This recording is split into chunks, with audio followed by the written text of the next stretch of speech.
এখন বিএনপিও ওই পুরানো আওয়ামী লীগ যা বলতো সেই পুরানো আমলের কথাগুলো এখন তারাও জপা শুরু করেছে।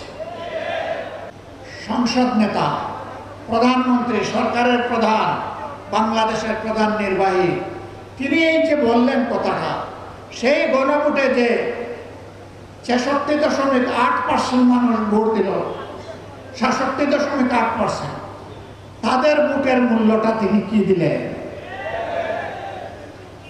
তিনি শপথ দিয়ে এই গণভোটকে অস্বীকার করলেন।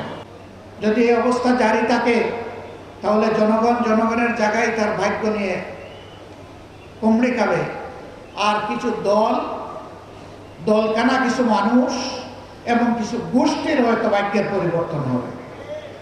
বাংলাদেশ আর এটা দেখতে চায় না। গত 15.5 বছর এই বাজেট থেকে যেভাবে আওয়ামী লীগ আর তার দোসররা 29 লক্ষ কোটি টাকা চুরি করে নিয়ে গিয়েছিল, সেই পথে আপনারা হাঁটবেন না। একটা বড় বাজেট দেওয়া হয়েছে, অসুবিধা নাই। বাজেট তাচ্ছিল্য করার এই সংস্কৃতি চালু করেছিল আওয়ামী লীগ। সবচেয়ে বেশি গালি দিত বিএনপিকে, সাথে সাথে আমাদেরকেও একটু রাখতো, ছাড় দিত না। যে কথাগুলা জপতে জপতে আওয়ামী লীগ গিয়ে পড়ছে দিল্লিতে, আপনারা সেই কথাগুলা জপতে জপতে কোথায় গিয়ে পড়বে? জনগণ এগুলা খায় না, তরুণ যুব সমাজ এগুলা শুনতে চায় না। তরুণ যুব সমাজের বুকের ভাষা বোঝার চেষ্টা করুন।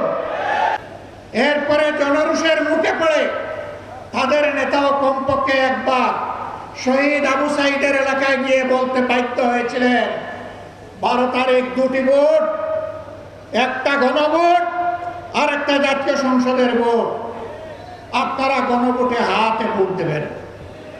আউয়াল ওয়াস্তে আখের একবারই তিনি বলেছেন।